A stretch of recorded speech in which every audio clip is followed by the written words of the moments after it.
మొత్తానికైతే ప్రపంచ అంతర్జాతీయ క్రికెట్ టోర్నమెంట్ అయితే ఫైనల్ చేరుకుంది. ఈ నేపథ్యంలో 2:30 గంటలకి న్యూజిలాండ్ వర్సెస్ ఇండియా ప్రారంభమవుతుంది. ఈ నేపథ్యంలో క్రీడాకారులు మన ముందు ఉన్నారు.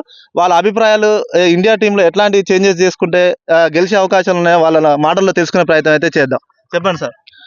ముందుగా ఐసీసీ ఛాంపియన్స్ ట్రోఫీకి ఫైనల్కి ఇండియా చేరుకోవడం చాలా గర్వకారణంగా ఉంది.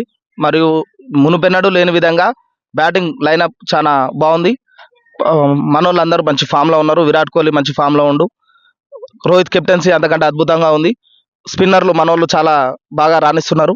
ఈసారి 100% మనదే ఛాంపియన్స్ ట్రోఫీ గెలిచి తీసుకొని వస్తారని భావిస్తున్నాం. ఈసారి ఎక్కువ స్కోర్ ఎవరు చేస్తారని భావిస్తున్నారు? మొదటి 10 ఓవర్లలో విరాట్ కోహ్లీ శర్మ గ్రీజ్ లో ఉంటే మాత్రం 100% 350+ స్కోర్ పోతుంది.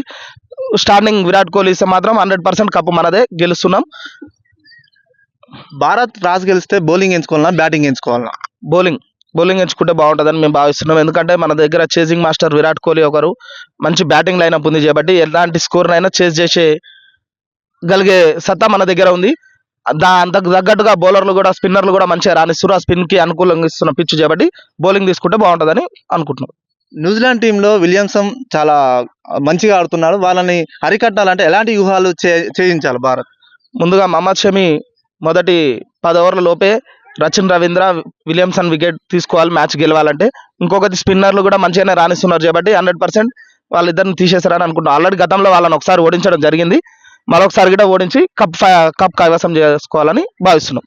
భారత్ ప్లేయింగ్ 11లో హర్షిత్ రాణా అండ్ రవీంద్ర జడేజా వీళ్ళు ఉన్నారు కదా, వీళ్ళని ఏమైనా మార్పు చేస్తే బాగుంటుందా? హర్షిత్ రాణా పెద్దగా అవసరం లేదని అనుకుంటున్నాం. ఆయన మొదటి 2 మ్యాచ్లు పేలగా ప్రదర్శన ఇవ్వడం జరిగింది. దాని బదులు కుల్దీప్ యాదవ్ అనేటోళ్ళు ప్రతి మ్యాచ్కి 2 వికెట్లు 3 వికెట్లు తీసుకుంటూ వచ్చు. భారత్కి విజయంలో అవకాశం చేరడానికి కుల్దీప్ యాదవ్ తన వంతు కృషి చేస్తుంది కాబట్టి కుల్దీప్ యాదవ్ని తీసుకుంటే బాగుంటుందని అనుకుంటున్నాం. అది స్పిన్కి అనుకూలిస్తున్న పిచ్చు కాబట్టి కుల్దీప్ యాదవ్ ఉంటేనే బాగుంటుంది అనుకుంటున్నాం. సో మొత్తానికైతే న్యూజిలాండ్ లో ఎవరు ప్రమాదకరంగా బ్యాట్స్మెన్ గా భావిస్తున్నారు? రచిన్ రవీంద్ర అని ఆయన కొద్దిగా అరికట్టుకుంటే మనం గెలిచే ఛాన్స్ ఉంది. అట్లనే వరుణ్ చక్రవర్తి చాలా మనకి గెలుపుకి కొద్దిగా స్కోప్.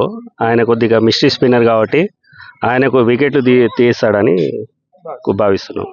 సో ఇప్పటి వరకు జరిగిన టోర్నమెంట్ లో 2 కివీసే సొంతం చేసుకున్నది. ఈసారి గిట్ట సొంతం చేసుకునే అవకాశాలు ఉన్నాయా? ఈసారి 100% ఇండియానే సొంతం చేసుకుంటుంది. ఆల్రెడీ వాళ్ళకి రివెంజ్ ప్లాన్ గిట్ట మనం తీసి ఐసీసీలో ఓడగొట్టి పంపించడం జరిగింది.